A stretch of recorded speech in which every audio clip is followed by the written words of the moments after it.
네, 끝장 뉴스 이어가겠습니다. 김건희 씨가 구속영장 실질심사 마쳤고요. 구속이 될 것인지 기다리고 있습니다. 기다리는 가운데 유혁 전 법무감찰관님 그리고 김종욱 민주당 정책위 부의장님 이야기 나누고 있는 가운데 또 최진봉 교수님 모셨습니다. 안녕하세요. 어서 오세요. 네, 반갑습니다. 그래서 조금 아까 우리가 영상으로 봤습니다만 질문 3가지 했는데 일단 대답을 하지 않고 입국다시라고 하죠. 요즘. 네, 그렇게 했는데 어떻게 보세요? 지난번하고도 다른 모습인 것 같기도 하고요. 뭐 근데 저는 김건희가 들어가면서 뭐 특별히 할 말이 있겠습니까? 지난번에는 그냥 아무것도 아닌 사람 얘기만 했잖아요. 그 기자가 그것도 물어봤어요. 그게 무슨 뜻이냐고. 근데 무슨 말을 하든 본인한테 이제 회자되는 것 자체가 부담스러울 거예요. 그리고 본인도 어느 정도 뭐 얘기 나누셨겠지만 구속에 대한 준비를 하고 있을 거라는 생각도 들기 때문에 괜히 뭔가 발언을 해서 그것이 회자되는 것 자체를 좀 피해보겠다는 시도가 아닌가 하는 생각이 들고 사실은 답변할 것도 없어요. 질문한 내용들 보면 다 사실로 발견된 내용들이 대부분이잖아요. 거기에 부인한다고 하면 또 부인한다고 비판을 받을 수밖에 없어서 그냥 본인은 전략적으로 입국 다 하고 들어간 게 아닌가 이런 생각이 듭니다. 최후 진술에서는 또 근데 지금 흘러나온 이야기, 속보로 나오는 이야기들이 결혼 전 문제를 거론해서 속상하다. 판사님께서 좀 잘 판단해 주십사. 뭐 이런 얘기를 한 걸로 알려지고 있습니다. 결혼 전 문제는 도이치모터스 말고 다른 문제들은 결혼 전 문제가 아니지 않습니까? 그러니까 아마 그걸 얘기한 것 같고 그리고 아까 뭐 최 교수님 말씀하셨지만 나올 때 모습 보니까 지난번 윤석열 씨 같은 경우에 한쪽 손 이렇게 왼쪽 손을 이렇게 호주머니에 꽂고 나왔는데 오늘 그 김건희 씨 들어갈 때는 안경 안 썼다가 안경 쓰고 나오면서 어떻게 보면은 좀 걸어 나오면서 질문에 아무 답도 안 했지만 이렇게 좀 약간 터덜터덜 걸어 나오는 모습이 평소와 좀 다른 거 봐서 최 교수님 말씀처럼 구속을 예감한 거 아닐까 이런 생각이 듭니다. 구속을 예감한 것이다. 네. 제가 볼 때 아까 계속 얘기했던 멘붕 왔을 것 같아요. 아니 현물을 내놨잖아요 거기서. 당신 이거 가지고 있는데 서희건서 자수서 다 내용 가지고 있는데 당신 이렇게 할 수 있어. 근데 우리가 아무리 나쁜 또 김건희는 나쁜 인간이니까 또 거기에 상처를 안 받을 수 있겠습니다만 현장에서 자기가 거짓말하게 다 들통이 나는 순간 완전히 사람 정신적으로 무너지거든요. 근데 김건희는 안 그럴 수도 있다는 생각이 들긴 합니다만 야 말씀하신 것처럼 이 정도가 나왔는데 판사가 나를 구속하는 걸 기각하지는 않을 거라는 생각이 들면 본인이 여러 가지 만감이 교차하겠죠. 그리고 제가 볼 때 그 표정 자체도 보면 야 이거 이제 안 될 것 같은데라는 느낌으로 저희가 이해할 수밖에 없는데 그것마저 숨긴다고 한다면 저는 뭐 별로 할 얘기가 없습니다. 김건희에 대해서. 진짜 법정에서 이런 경우들은 어떻습니까? 그러니까 피의자가 네네. 일관되게 이렇게 거짓말하면서 부인을 하는데 증거를 확 들이대는 그런 경우들이 있을 수 있죠. 저 그런 적이 있긴 있거든요. 근데 이렇게 뭐 형품을 들이댄 건 아니고 계속 거짓말을 하고 있는데 법정에서 거짓말할 뿐만 아니라 그 수용실에서도 거짓말을 하고 있는데 본인이 수용실에서 그런 말을 안 하고 있다는 사람이 쓴 편지 그리고 같은 그 옆에 있는 수용자들이 진술을 확보해 놓은 다음에 제가 물어보고 거짓말하니까 그 드립인 적은 있거든요. 그러면 어떻습니까? 근데 어떤 반응이 나와요? 저희 그 피고인은 워낙 센 사람이라서 역시 그러니까 거짓말을 그냥 밥 먹듯이 하던 사람이라서 그 자리에서 약간 당황하는 듯하더니만 또 그걸 또 말을 지어내더라고요. 그럼 제가 볼 때 지금 말씀하신 대로 하면 김건희도 그랬을 것 같아요. 워낙 이제 뭐 거짓말을 자주 하니까 그냥 뭐 본인이 했던 거 다 부인해 버리잖아요. 물증이 있고 녹취록이 있고 뭐 녹음이 돼 있는 것도 다 들이밀어도 다 아니라고 그러고 부인해 버리고 나는 모른다고 이래 버리니까 자기만의 세계에 빠질 수도 있고 아까 말씀하신 것처럼 특정한 어떤 그 뭐랄까요? 그 모든 걸 부인하는 소위 센 사람 뭐 이런 사람 거짓말을 그냥 너무 자주 하는 사람 이런 이미지가 많기 때문에 제가 볼 때는 뭐 그냥 똑같이 또 하지 않았을까 하는 생각이 들어요. 제가 볼 때 당연하다는 생각을 많이 갖는 것 같아요. 내가 이 정도 권력을 가지고 있으면 내가 권력을 나눠주는데 니들이 그냥 공짜로 나눠줄 수는 없는 거 아니야? 그러니까 지금 이게 나온 게 지금 목걸이가 2건이고 하나는 잊어버렸다가 아직 확인이 안 되는 통일교 목걸이가 하나 있고 이건 이제 나토 목걸이는 지금 실물이 확인이 된 거고 그다음에 뭐 가방 뭐 이런 거 뭐 계속 들어온 거니까 근데 이게 계속 많이 있다는 거잖아요. 지금 보석 얘기 나오고 그다음에 그림 얘기까지 나오는 상황이기 때문에 이 정도라면 자기의 권력을 돈으로 바꾸는 행위는 당연한 거라고 생각한 것 같아요. 그러니까 이게 반복적으로 벌어진 거고 자기가 자기 입으로 얘기했다는 거잖아요. 내가 이게 필요한데 그러면 그걸 듣는 입장에서야 필요한 걸 구해주면 내가 그만큼 권력으로부터 떨어지는 꿀 같은 거 받아먹을 수 있다고 생각하는 거니까 그게 한 2년, 3년 동안 계속 벌어진 거잖아요. 좀 그렇다면 이런 걸 김건희는 당연한 거지. 이렇게 당연히 내가 이렇게 하려고 이런 자리에 올라온 거지라고 생각할 가능성이 되게 높은. 공적 마인드가 전혀 없는 사람이죠. 그죠? 네. 제가 뇌물 사건 뭐 하급 공무원들 좀 구속을 해보고 그랬습니다만 하급 공무원들이라고 하지만 뇌물 받은 걸 공적 장소에 가지고 나가는 경우 없거든요. 없습니다. 근데 이거는 그러니까 본인이 이걸 너무 당연하게 생각했다는 거예요. 그러니까 공식 행사에 예. 목걸이를 하고 나간 거죠. 그렇습니다. 그거 완전히 그리고 또 외국에 가서 나토 목걸이. 나토. 예. 그러니까 그리고 거의 이것만 빛나게, 그러니까 목걸이만 빛나게 제가 화면을 보더라도 그렇게 한 거기 때문에 저는 그러니까 뇌물로 나토에 가서 국격을 높이겠다고 생각했다라는 거잖아요. 전혀 연결이 안 되는 라인인데 그런 행위를 한 거니까 이 공적 마인드를 떠나서 제가 볼 때는 완전히 예를 들면 부패 삶을 살았다. 이익을 얻기 위해서 뭐든지 할 수 있다라고 그런 삶을 살았다고 볼 수밖에 없는 거죠. 근데 또 어찌 보면 이런 것도 있는 것 같아요. 검사 남편이었잖아요. 지금까지 문제 있을 때마다 다 해결을 해줬잖아요. 그러니까 자기 생각 이런 게 내가 이런 거 하고 다녀도 처벌 안 받아 나는. 그런 생각을 하지 않았을까요? 예를 들면 지금 이제 그리고 나서 그때는 대통령이 됐잖아. 최고 권력을 갖고 있으니까 내가 뭐 어때? 범죄 뭐 해서 받은 거 뭐 어쩌라고? 나는 어차피 처벌 안 받아. 이런 생각에 쌓여 있지 않았을까 하는 생각도 들어요, 사실은. 최 교수님 말씀하시니까 저희 집사람이 가끔 가다가 뭐 문제가 친척들 무슨 문제 생기면 저한테 법률 상담을 요청하는데 제가 그런 거 하지 말라 그러거든요. 그랬더니 얼마 전에 이제 뉴스를 보더니 사위를 잘못 보신 것 같아 우리 아빠는 뭐 이렇게 그래요. 하시고 뭔 소리냐고 제가 그런 얘기를 했는데 어쨌든 농담으로 한 얘기지만 지금 최 교수님 말씀하신 것처럼 김건희 씨 입장에서는 일종의 보험 아니었나. 그렇죠. 이게 보험이 아니었나가 아니라 보험이었죠. 예. 그러니까 뭐 좀 어쨌든 저도 검사 생활을 했던 사람으로서 좀 부끄럽습니다. 그리고 놀라운 건 이제 명태균 씨 얘기잖아요. 명태균 씨가 김건희한테 들었다는 얘기가 인사권, 공천권 반반씩 나누기로 했어. 이런 얘기를 한단 그렇죠. 말이에요. 네, 공정정권이라는 그러면 거죠. 예를 들면 윤석열이라고 하는 사람이 온전히 행사해야 될 권한이긴 합니다만 이미 서로 얘기를 해서 내가 인사권 5개 내가 먹고 공천권 5개 내가 먹는 거니까 명태균 통해서 김영선 내가 해주면 되는 거고 이런 생각을 가지고 있는데 그냥 줄 수는 없어. 내가 뭘 줄 때에는 내가 뭘 챙겨야지라는 생각이 있는 거니까 자기는 자기 권한을 계속 행사하고 있다고 생각할 거예요. 그때부터 그런 생각을 하지 않고서는 이런 행각을 2년 동안 버릴 수 있는 사람이 제가 볼 때는 없을 거라는 생각이 들기 때문에 저는 그냥 권력을 이권과 맞바꾸기 아니라 엿바꿔 먹은 삶이었다고 봐야 되는 거죠. 저는 지금 와서 보니까요. 조그마한 파우치 있지 않습니까? 조그마한 파우치. 안 진짜 봤죠? 그거는 조금해 보였을 것 같다는 생각. 그거 뭐 이따 이거 갖다 주고 그러니까 뭐 300만 원짜리 하는 거 뭐 이거를 그랬을 것 같다는 생각이 그래서 들 박장범 그 사장인가가 그 작은 파우치인가 뭐 이렇게 설명한 건가요? 그래서 그래서 그렇게 다른 물건들에 비하면 정말 자그마한 소박한 물건. 진짜 6천만 원짜리 목걸이, 8천만 원짜리 목걸이가 오가는데 그렇죠.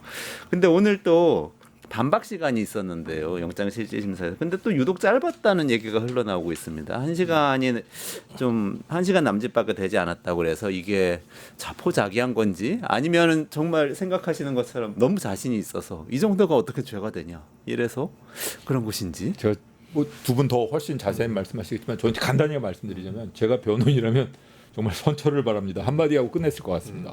더 이상 할 말이 없어가지고 그런 목걸이가 딱 제출되는 순간 모든 말을 못하고 그냥 선처를 바랍니다. 최대한 봐주시 이렇게 최대한 좀 좋은 방향으로 생각해 주십시오. 이 말 이외에 무슨 말을 하겠습니까? 제 생각은 그렇습니다. 예. 그러니까 결국 증거가 너무 많다는 거예요. 그러니까 반박을 하려면 증거가 없거나 물증이 없거나 논란이 될 수 있는, 그러니까 예를 들면 양쪽 여기에 평평하게 부딪힐 수 있는 그런 상황이면 오랫동안 이게 논쟁이 되지만 아니 특검이 갖고 있는 증거가 너무 명확하잖아요. 명징하고. 그러니까 녹음이 있고 예를 들어서 그거 틀고 또 아까 말씀하신 현물을 들이밀고 뭐라고 얘기를 할 수 있겠어요. 그러니까 저는 이게 자포자기라고 제가 아까도 말씀드린 이유가 김건희 측이나 변호인 측의 입장에서 봤을 땐 증거가 너무 명백해서 이걸 가지고 다퉈볼 수 있는 어떤 상황도 안 됐을 거라고 생각해요. 그러니까 조사받을 때야 김건희가 무조건 부인하면 되지만 법정 앞에 서서 이제 판사 앞에서 얘기할 때는 증거와 증거로 싸워야 되는 거잖아요. 아니 생각을 해보세요. 변호인 입장에서 김건희가 아무리 거짓말을 한들 판사가 볼 때는 너무 황당하지 않겠어요? 이렇게 명백한 증거가 있는데도 얘는 명태균과 통화하는 녹취록이 다 있잖아요. 네. 근데도 자기는 부탁 안 했다고 그래버리면 이건 할 말이 없잖아요. 그러니까 변호인 입장에서 더 이상 논쟁해봐야 안 되는 걸 알고 있고 지금 말씀하신 것처럼 선처를 바란다고 밖에 얘기할 수 없는 상황이 아니었나 생각이 들어요. 저도. 결국 80페이지 PPT가 선처를 바란다는 취지 이외에 뭐가 있었을까 이런 생각이 듭니다. 예, 결혼 이전이다, 선처를 바란다, 뭐 이 정도 그런 걸 넘어서기 어려웠지 않나 그런 생각이 듭니다. 예. 제 생각에도 변호사들은 뭐 입이 10개도 할 얘기가 별로 없었을 거라는 생각이 들고 여기서 더 얘기하는 순간 오히려 더 김건희한테 나쁜 영향을 미칠 가능성이 되게 높을 거라는 생각이 말씀하신 그런 것 같아요. 아 이건 내가 결혼하기 전에 일 아니냐. 그러니까 이 얘기는 안 했을 것 같고 목걸이 얘기라기보다는 그게 핵심인 것 같고 또 본인이 맨 처음 얘기했던 나는 아무것도 아닌 사람이기 때문에 권한이 없다. 권한이 없는 사람이 뭘 할 수 있겠느냐. 그러니까 나는 중간 고리는 없어. 본인이 계속 그 작업한 거잖아요. 증거인멸이라고 하는 게 많은 사건들과 나를 브릿지하는 무엇인가에 대한 연결근이 없다라고 판단을 하니까 거기서 딱 나온 논리가 아무것도 아닌 사람이라고 하는. 그러니까 나는 권한이 없다. 그러니까 옛날에 그래서 직권남용도 직권이 있어야 남용을 하지라고 하는 것과 마찬가지로 그런 논리. 그다음에 또 하나는 이건 결혼하기 전 사건이기 때문에 이게 권력적인 비리라고 얘기할 수 없는 거다. 뭐 이런 식의 논리를 가지고 얘기하는 것 밖에는 다른 게 할 수 있는 게 없었을 거라는 생각이 들긴 해요. 특검이 그 김건희 씨 사돈집에서 목걸이 찾았을 때 오늘 하여튼 뭐 그 가품인데 진품이 오늘 드러난 그 목걸이 네. 아니겠습니까? 그때 시계 얘기가 또 나왔었거든요. 시계는 상자하고 보증서가 나왔다고 그렇게 그날 돼 그 자리에서 있는데 발견이 됐다는 네. 거죠. 이거는 어떻게 해석을 해야 될까요? 그게 이게 또 지금- 하나 또 다른 사건이 하나 생겨나고 있는 거 아닙니까? 그 로봇계 사건 뭐 이런 그런 사건인데 그게 또 이제 구매 과정에서 두 분 말씀하시겠지만 구매 과정에서 김건희 씨는 아니라고 얘기를 하지만 김건희 씨가 직접 무슨 확인 전화를 걸고 이런 게 나왔기 때문에 이것도 당연히 추가 사건으로 조사가 될 거고요. 지금 사실 이런 여러 가지 추가 건들에 대한 제보뿐만 아니라 계속 김건희 씨한테 불리한 증거들이 발견되고 있어서 김건희 특검을 오히려 60명으로 늘려야 되는 거 아니냐, 증원해야 되는 거 아니냐. 현재 40명인 예, 특검을 그렇습니다. 지금 내란 특검이 60명이고 김건희 특검이 40명인데 실질적으로는 김건희 특검은 한 2배 정도 더 늘어나도 지금 이 쏟아져 들어오고 있는 이 수많은 비리 사건을 다 밝힐 수 있을지 그게 의문이라는 겁니다. 그리고 또 하나 묻고 싶은 거는 지금 현재 이렇게 많은 수많은 증거들 이런 게 발견되고 있는 것이 단순하게 과거에 못했을 것인가. 과거에도 이렇게 수사를 꼭 이렇게 의지가 있었더라면 어느 정도 제대로 밝히고 그랬던 게 아까 말씀하신 것처럼 결혼 전의 문제라고 지적을 한다 그러는데 네. 결혼 전의 문제만은 아닌 것이 그 이후에 수사를 하거나 제대로 바로잡을 수 있는 기회가 많았거든요. 맞아요.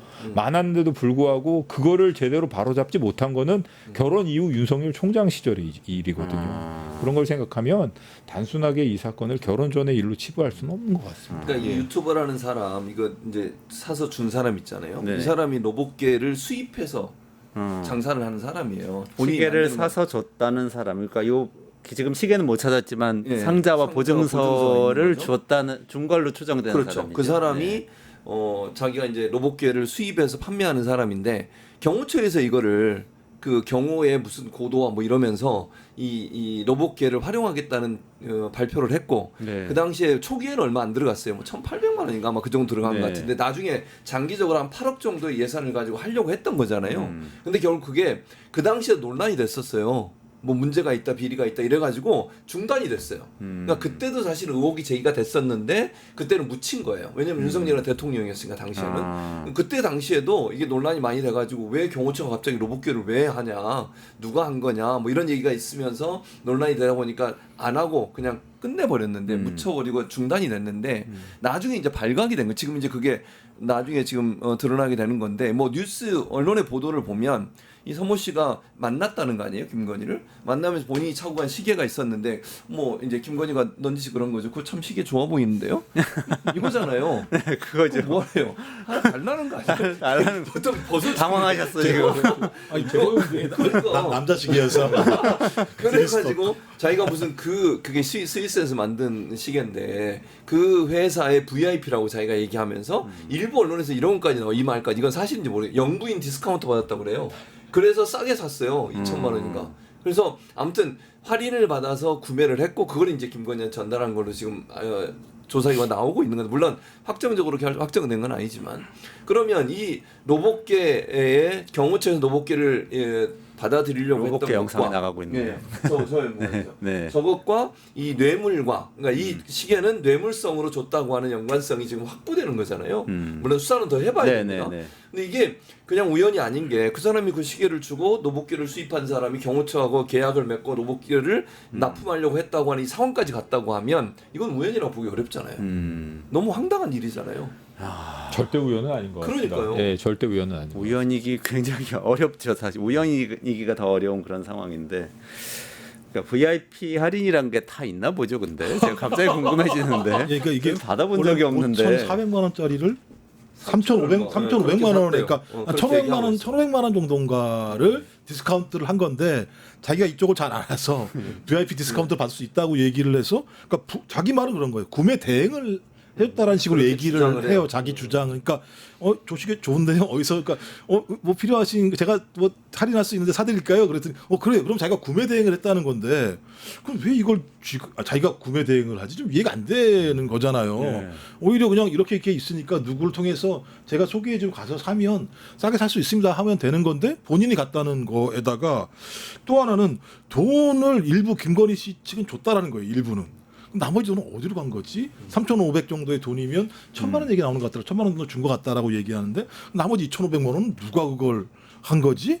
이런 얘기가 나오는 거고 또 하나는 그 와중에 이제 비화폰 얘기가 나오잖아요. 확인은 안 되는데 발신자가 발신자 뭐 제한 표시 제한으로 전화가 왔다는 건데 이 그 신문기사에는 그 비화폰이라고 설명을 하더라고요. 그러면 이게 2022년도 5, 6월 달인데 이때부터 비화폰을 썼다라고 또 아직 추정입니다만 그럼 제가 볼 때는 진짜 거의 공동정부인 거예요. 2022년도 5월달, 5, 6월 달이라고 얘기하니까 이 사람이 만난 게 이때부터 만약에 그 발신자 표시 제한이 비화폰이라고 한다면 진짜 이건 뭐 공동정부라고 얘기할 수밖에 없는 상황이어서 뭐 이런 나라가 다 이런 정부가 다 굴러갔지 이렇게 얘기할 수 예상할 수밖에 없는 사안인 거죠.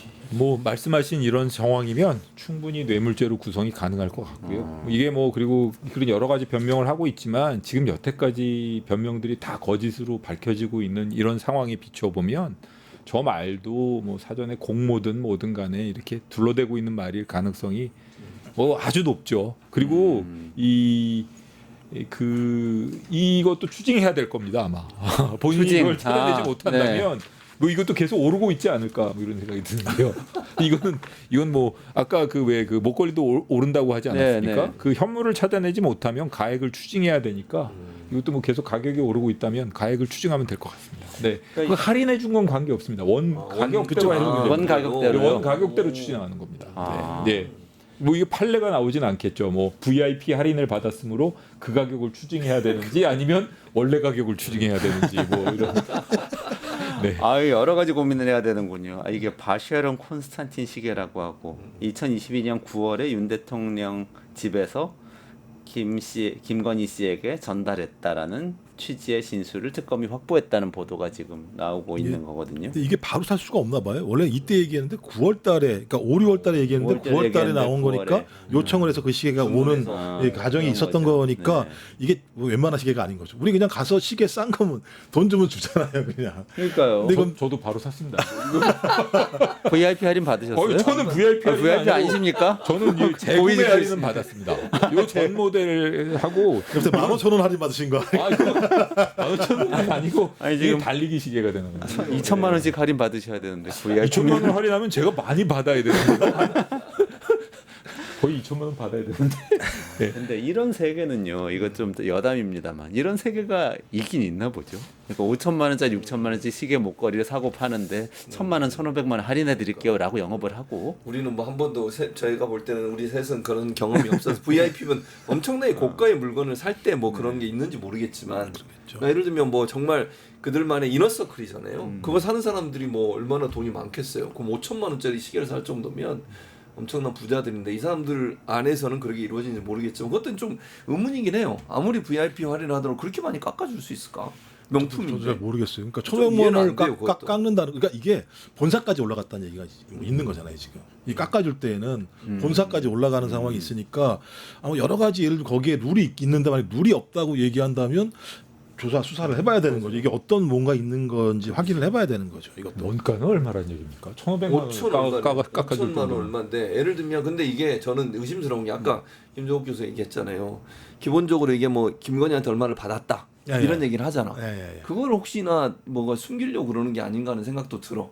예를 들면 할인 받았다고 하면 받은 돈이 얼마가 돼야 되는 게 뭐 있어야 될 거 아니에요. 아, 자기가 돈을 낸 게 얼마고 그러네요. 이걸 맞춰야 네, 되니까 만약에 진술을 그렇게 본인이 했다고 하면 본인이 다 미리 준비하고 가서 이걸 자기를 방어할 수 있는 어떤 수단으로서 할인 받았다고 얘기했을 가능성. 그거 모르겠어요. 제 추측인데 이거는 그러지 않았을까 하는 생각도 너무 할인율이 높아. 제가 볼 때 뭐라도 할 수 있는 종족들인 것 같아서 이 김건희나 이쪽 사람들 같은 경우 말씀하신 것처럼 다 꿰맞추려고 하는 거겠죠. 그러니까 언젠가 시간이 지나면 다 밝혀질 것들인데 지금 목걸이도 아까 좀 아홉 번째까지 와서 이제 실물을 확인한 거지 그렇죠. 않습니까? 네.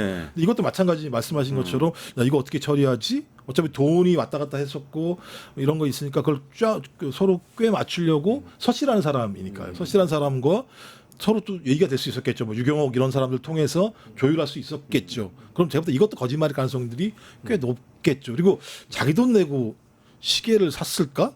김건희가? 전 그 생각하지 않아요. 이것도 제가 볼 때 이것도 어찌 보면 어떤 형태로 뇌물성으로 받았을 가능성이 높다. 그럼 이제 꽤 맞춰야겠죠. 이거 갖다가 그런 과정에서 나온 분명히 뭔가 곡절이 있을 겁니다. 그래요. 그 일부를 냈다라고 일부러 얘기할 수밖에 없는 그런 곡절이 있을 그렇죠. 겁니다. 예. 아니 얼마나 주도 면밀해요. 생각을 해보세요. 자기 그 동생의 그 장모집이잖아요. 네. 거기다가 모조품을 갖다 놨어요. 갖다 놓은 거라고 저는 보거든요. 바꿔치기 한 거죠. 그러니까. 갖다 놓은 거죠. 그러니까 이걸 발견하라고 갖다 놓은 네. 거잖아. 그럼 그 정도로 주도 면밀하다고 하면 무슨 일이든 할 수 있다니까 우리가 생각하는 상상을 초월해서. 그렇죠.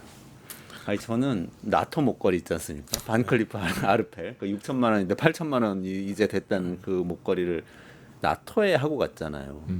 그거 자체가 사실 명품. 저는 이제 경제적으로 볼 때 명품 업체 입장에선 굉장한 광고판일 것 같아요. 그렇지. 모든 정상들이 다 모이는 자리에 어쨌든 어떤 나라의 대통령의 부인이 뭔가를 하고 왔대라고 한마디만 프랑스 대통령이 뭐 독일 이 총리가 한마디만 어디선가 해도 그 효과는 그 상류층 그들만의 리그 안에서는 굉장한 마케팅 효과가 있을 거라고 봅니다.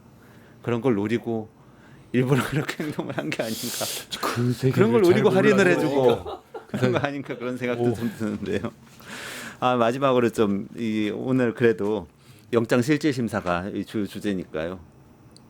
구속 가능성에 대해서 여쭤보고 싶은데 아까 유혁 감찰관님은 확신한다고. 저는 뭐 확신합니다. 사실 뭐 이 기각을 하는 법리를 어떻게 구성해야 될지 좀 머릿속으로 생각을 해봤는데 그런 법리를 구성해낼 수 있는 사람은 제가 옛날에도 한번 말씀드렸지만 3시그마 바깥에 있는 그런 그 통계학적으로 네. 그런 사람 아니면 그리고 이 세 가지에 대해서 하나하나 그 여러 가지 범죄 사실 세 개에 대해서 그리고 네 가지 그 증거 인멸 가능성 목걸이까지 하려면 이거는 3시그마 가지고도 부족할 것 같아요. 더 아주 독특한 생각을 가진 사람 아니면 지기현 판사가 다시 뭐 그런 비슷한 사람 아니면 어려울 것 같다는 생각이 듭니다. 예. 저는 약간 불안하면서도 그래도 유 감찰관님 말씀이 신뢰가 가는 게 헌재 판결 직전에 말씀하셨잖아요. 이게 3시그마보다 훨씬 넘어가는 그 사태가 6시그마 예. 6시그마 이상 가지 않으면 이거 8대0 안 될 수가 없다. 네, 이렇게 네. 얘기하셔서 맞추셔서 어떻게 보세요? 저도 뭐 99% 네. 그래도 100% 얘기하면 또 혹시나 틀릴 수 있으니까 99%는 구속될 거라고 보고요.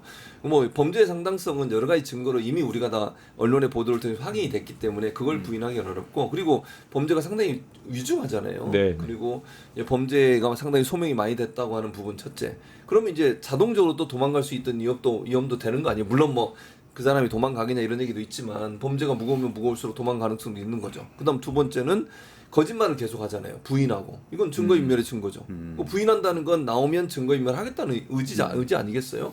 그리고 본인이 뭐 핸드폰하고 그다음에 그 PC 다 포맷했잖아요. 새로 바꾸기도 하고. 이건 증거인멸에 이미 한 번의 경험이 있는 것이고. 그래서 이런 부분으로 본다고 하면 이게 두 가지가 완성이 되기 때문에 세 가지 중에 도망 위험 없다 하더라도 예컨대. 뭐 거짓말을 너무 많이 하고 부인하고 있기 때문에 증거인멸의 위험성이 높고 또 하나는 범죄가 상당히 소명이 돼서 구속의 필요성이 있다고 보여지기 때문에 또 하나 저는 이렇게 생각해요. 그 특검이 거기에 그것도 얘기했다는 거 아니에요. 병원에 입원을 하는 방법을 통해 수사를 피할 수 있는 위험성도 있다. 그건 도망은 아니지만 수사를 빨리 해야 되는 상황, 또 수사가 진척되기 위해서는 병원에 입원하는 방식을 통해서 수사를 피하려는 것도 막아야 되거든요. 그런 부분으로 본다고 하면 충분히 저는 나올 거라고 생각합니다. 구속영장이 발부가 될 거다. 발부될 것이다. 네. 낙관해도 됩니까? 예, 저는 뭐 꺼진 불도 다시 보자.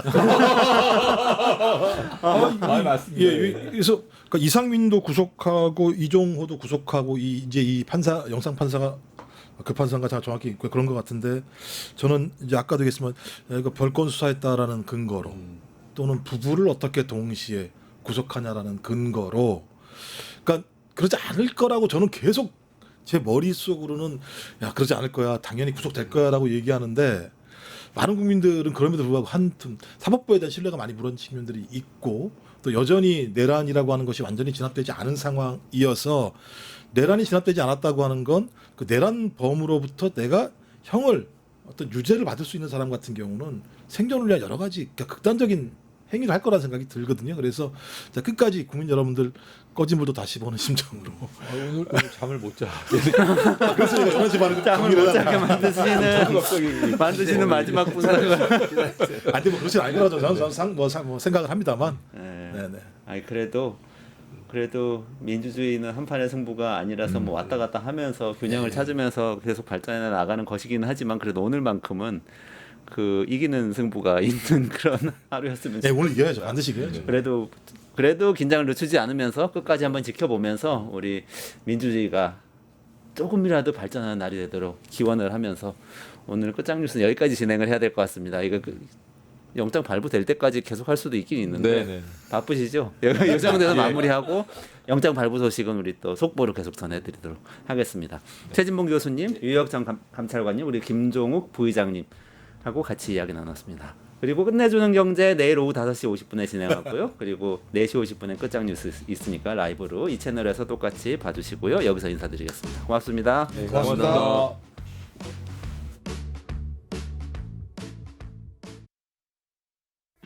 유튜브 구독하고 실시간 채팅에 참여하시면 2000 TTCO를 드립니다.